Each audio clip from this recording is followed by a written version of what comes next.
Welcome to In All Honesty, the podcast where we get real about life and all the problems that come with it. I'm Michelle Elman, and I'm that friend who we all know is a little bit too honest. You might not come to me when you get back together with your ex, but I'll be there for you when it all goes tits up.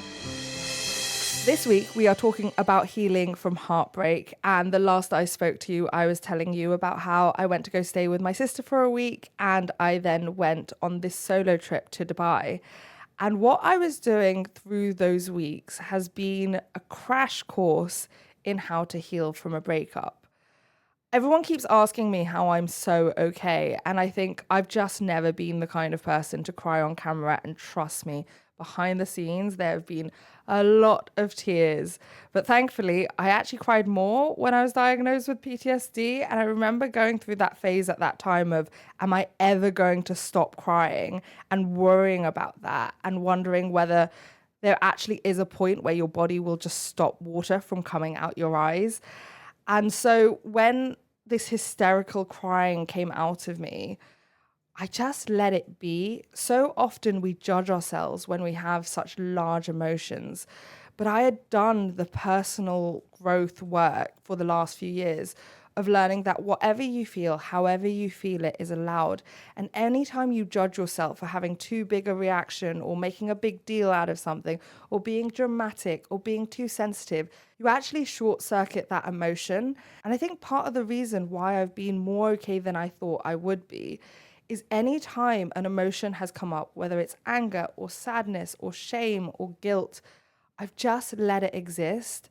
Emotions are designed to be temporary. And if you actually go through to the end of that emotion, it will stop and it will go away because it served its purpose. When I say go through to the end of the motion, it's actually feeling that pain inside your body. Because what a lot of people don't understand is that emotions, especially in life coaching, are known as energy in motion. And so it physically sits within your body. And if you can locate where that sadness is sitting or where that anger is sitting and breathe into it, the first thing you will feel is that it will get more painful. And why people do not feel their emotions is because it gets more painful, and then our instinct is to run away with it. But if you can learn to sit in that and know it's painful and know you're going to survive it and to keep breathing through it and maybe putting your hand on it, let's say you've got a tight ball in your stomach and that's where your sadness is sitting, putting your hand on that tight ball, breathing through it, letting it get more painful. The more attention you put on it, it will get more painful. But knowing that the longer you sit in it, there will be a point where it just then releases. That's the process I've been doing over and over for the last 3 weeks. When it comes to sadness, a lot of it is just letting yourself cry. And anytime your brain is telling yourself you shouldn't be having this reaction or shaming yourself, ultimately shaming yourself for the way you feel, what you're actually doing is confounding that emotion. Because when you shame yourself for feeling sad, you don't only have the sadness now to feel, you have the shame to feel as well. And so you can't actually process both. And I think that's the complexity around the emotions around heartbreak, is that they come in this jumbled knot. We shame ourselves because we're having contradicting emotions, or sometimes emotions that don't make sense. Like, can you imagine me feeling joy in the last few months and being like, why do I feel happy? Does it matter why? If I'm feeling joy, I'm going to take it. It is rare, or at least rarer than it has been in the last 2 months. So even if it's just a pocket of enjoying my singledom or a pocket of enjoying my dating, I deserve it. I deserve to feel happy in this period. And those happy periods really give you the strength to be able to survive the next wave of sadness.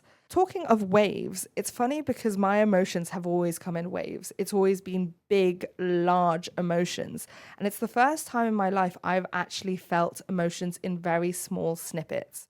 The most I've been able to cry is probably for about 2 or 3 minutes. And then I think my body's trying to protect me and short circuits it and goes, right, that's enough. And the word that someone said to me the other day is it's like titration. So if I take you back to GCSE chemistry, titration is when you're trying to properly mix in 2 liquids and you use one of those pipettes and it does 1 drop, 1 drop, 1 drop. That's how my emotions have been coming through. It's so small, and there was a part of me that was finding it so frustrating that I couldn't feel the wave that I was used to or the roller coaster of emotions that I'm used to. But then I realized this titration style of processing emotions means I've managed to stay functional. And given how public my breakup has been, I think that saved me in the long run. The other concept that has really helped me through all of this is called window of tolerance. Now, weirdly, this is something that my life coach at the beginning of last year said should be my New Year's resolution. What it means is the ability to tolerate an uncomfortable feeling. So if you have that feeling of missing them, actually being able to sit there and go, it's okay to miss him. You're allowed to miss him, and not feel like missing him is confirmation that you made the wrong decision, or missing him is confirmation that you should go back to him or should text him. I think that's another reason why this heartbreak has been less painful than it could be, is that when I close the door on this relationship, it's closed. I'm not reopening that door. My publicist even checked 10 minutes before I was about to go on this morning saying, please say this relationship is actually over, because you cannot go out there and do that interview and then go back to him. And I was like, I know, but I don't believe in revolving doors. Every time you reopen that door, you are actually causing yourself more heartache. And whether that's following them on social media, my ex never had social media, so that wasn't a factor. But actually hitting block on social media helps you to heal. Removing photos of them off your phone helps them to heal. The moment I arrived back into my apartment, I removed all photos of him from photo frames and replaced it with positive memories before our relationship. So I had active reminders around the house that I was happy before him and I'll be happy after him. And then ultimately going no contact. I had asked him multiple times to give me space and to not message me. And unfortunately, he kept doing it. And I actually blocked him 2 days ago. I told him before I blocked him, I sent him a message saying, hey, I've asked you to give me space quite a few times now. And since you're unwilling to respect that, I am going to be blocking you. Take care and goodbye. And I'm a big believer that you actually can't separate from each other unless you go no contact. As well as the love after a heartbreak, there's also the attachment. And a lot of the pain that draws us back into the relationship is actually the attachment part. The fact that someone has been in your life for that length of time, you've got used to relying on them, you've got used to being the first person you reach out to when you're happy or sad, and that no contact is you having to learn to reach out to someone else. And even if it's me consciously telling myself, you do not return to people who hurt you to heal you. I think it's also really important to learn the difference between sadness and grief, because some of the emotion that comes up with heartbreak is grief, and you can't process it as grief unless you're able to label it as grief. So what's the difference? Grief is around anything that's a loss. And when you're going through a heartbreak, that's loss of a potential future together. For me, it's the loss of potentially being a mother because we're trying for a baby. It's the loss of that family because his family was like my own. There are days I miss his dad. There are days I want to talk to his mum and I can't. And allowing yourself to process it as grief. We have this really misconstrued idea that grief is only around death, but it's around any loss. And so actually letting yourself have that as grief is important, because the thing about grief versus sadness is that grief makes you feel apathetic. It makes you feel like there is nothing that matters in the world. That numbness can actually scare you quite a lot, because you can actually attribute that to your ex rather than it being the grief. So that feeling of my life is over, nothing ever matters, and I can't feel like I care about anything anymore.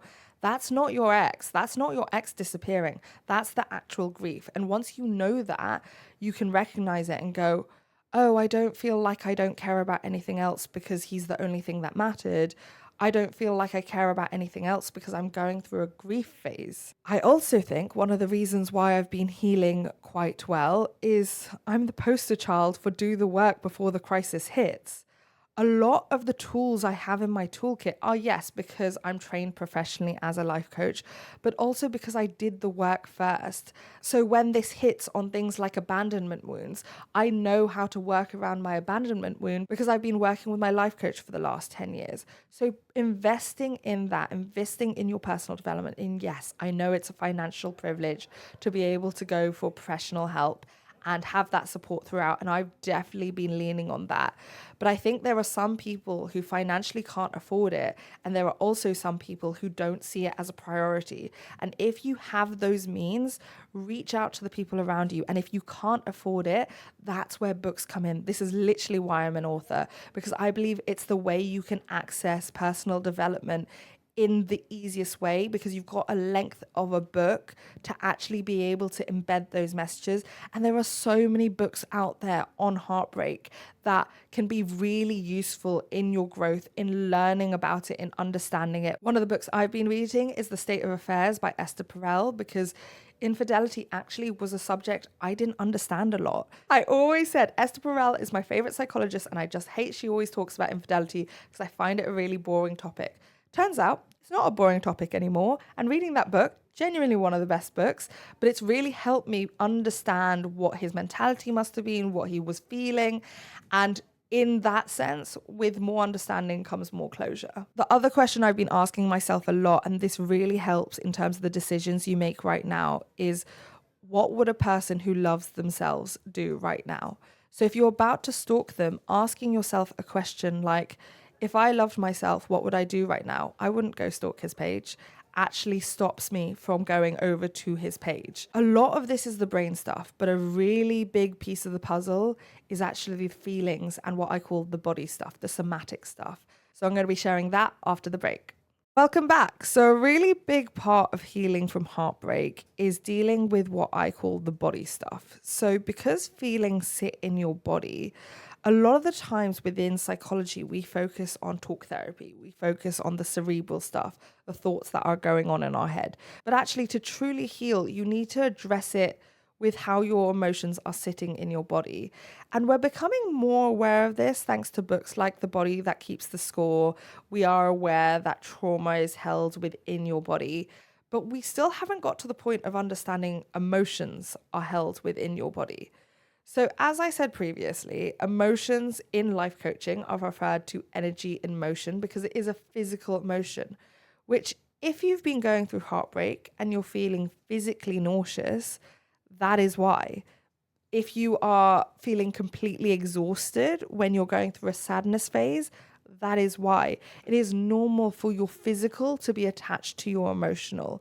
And there are a number of things that I feel like are useful tools that I've used along the way. So when it comes to anger, if you want to scream, scream. If you want to hit a pillow, you can hit a pillow. The rules are you are allowed to feel whatever emotion you feel and you can express it in whatever way as long as it doesn't hurt you or anyone else. Now, yelling, screaming, and punching are behaviors that are demonized because they hurt other people. But as long as you are not screaming at someone, you can scream. As long as you are yelling alone, you can yell. And you can punch things, just don't punch people and don't punch something like a wall that will leave a mark. Punch a pillow, punch your duvet. Throwing ice at the wall is a really useful technique. When it comes to anger, my favorite things are blasting music, really angry music, and belting along to the lyrics. Another thing I use with anger is it actually can be really helpful to push against a wall. Sometimes it's really helpful to push your two palms against each other. Squash is also very good for anger. And I also do own boxing gloves. This is actually a new technique I started using around this heartbreak, where I get my yoga bolster, which is basically like a long pillow. It actually looks a little bit like a maternity pillow.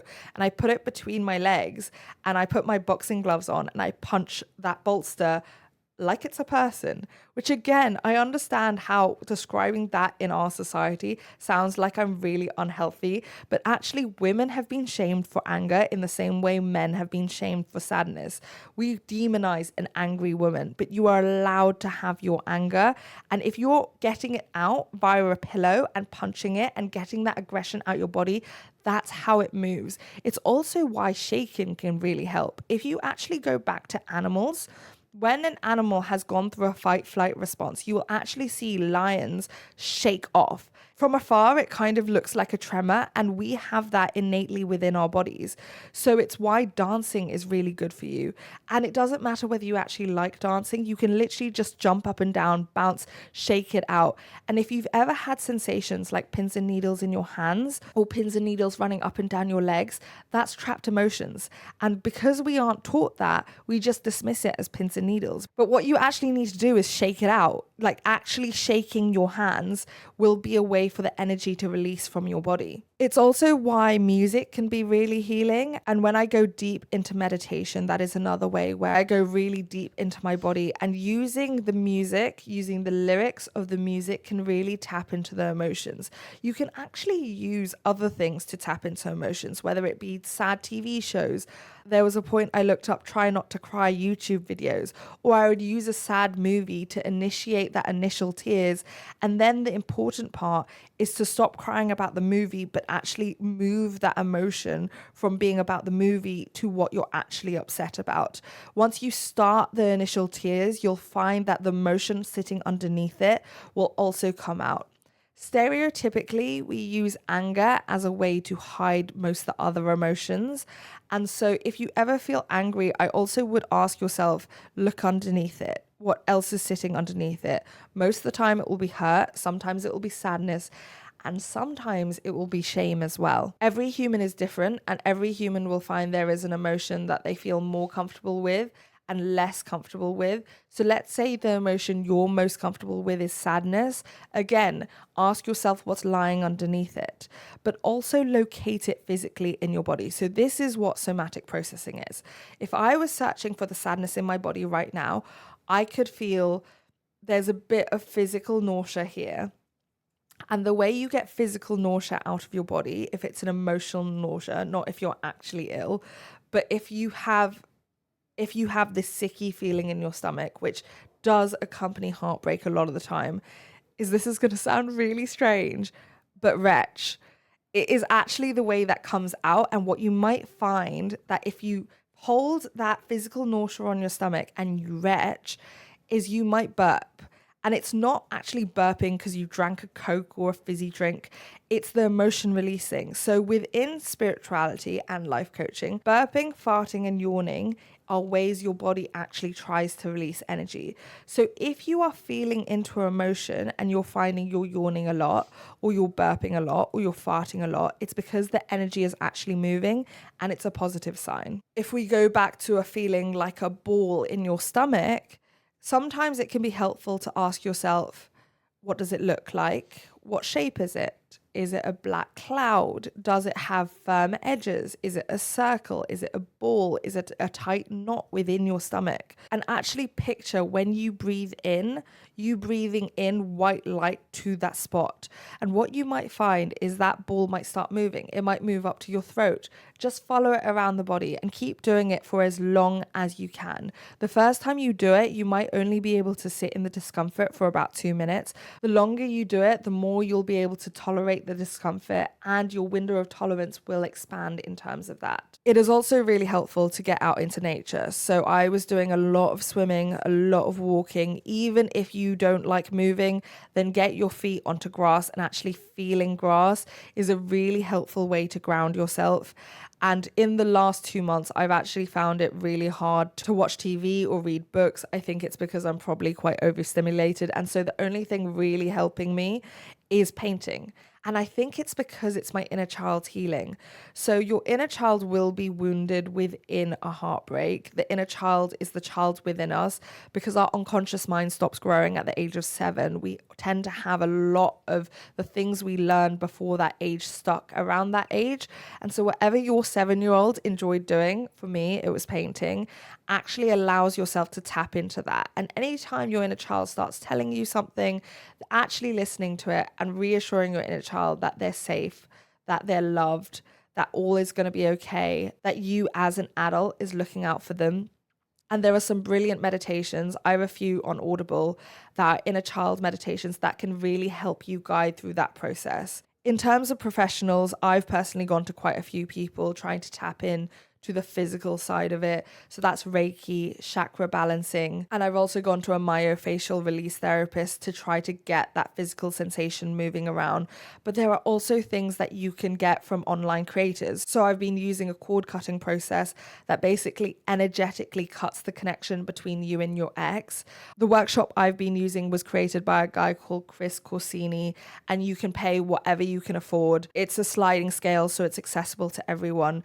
And if getting help from a professional is not accessible to you, then make the most of helplines. Helplines are great for having someone to listen to if you don't feel comfortable talking to your friends, but also try to reach out to the people around you. I know sometimes it can be really difficult and tough to talk to the people in your life. And I know personally when I was going through it, because there were so many congratulations texts on my phone, I actually told myself I needed to reply to 2 people a day. And 2 people a day was my limit because I was just so exhausted that I was also socially exhausted, having to reply to congratulations texts saying, oh, by the way, I'm not engaged anymore. But that's again one of those moments where I was like, what would a person who loved themselves do? They would reach out to their friends and family. So even if I didn't want to, I would reach out to 2 people a day. I would have some social contact. I would talk to other people to remind myself I'm not alone, to remind myself there are people in the world who love me, who care about me, who will support me through this. And I think it's a really essential thing to not isolate yourself from the world around you, because we don't heal in isolation, and you deserve love. You deserve to be supported. And there are more people in the world who care about you than you know, and they won't know that you need help unless you actually ask for help. It is not the braver or stronger thing to go through heartbreak alone. Lean on the people around you. And even when you think someone doesn't care, a lot of the time they will reach out. A lot of the time that's your brain telling yourself a story and it's not the actual truth. And the final thing I'll say is when you are reaching out to people, feel free to set boundaries. Tell them what is helping you and what is not helping you. With my friends, I said to them, calling my ex an asshole and names and insulting him is not helping my process. And so my friends stopped doing it. Even with my own life coach, very early on, she diagnosed him as a humble narcissist. And I said that language is not helping me. Diagnoses is not helping me. And this is not a phrase I need right now.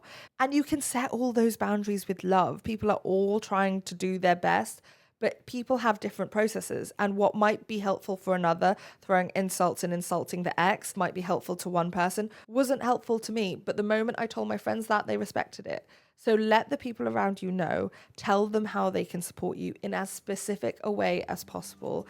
And you're not alone. There are so many people going through the same thing. I know that better than anyone because my DMs are filled with people who are going through heartbreak, and heartbreak is a very much physical pain as well as an emotional pain. It can literally feel like your heart is breaking in two. So I'm there with you. I'm sending you so much love, and we're both going to get through this. Thank you so much for listening, and tune in next week for a brand new episode, and leave a review if you enjoyed this episode.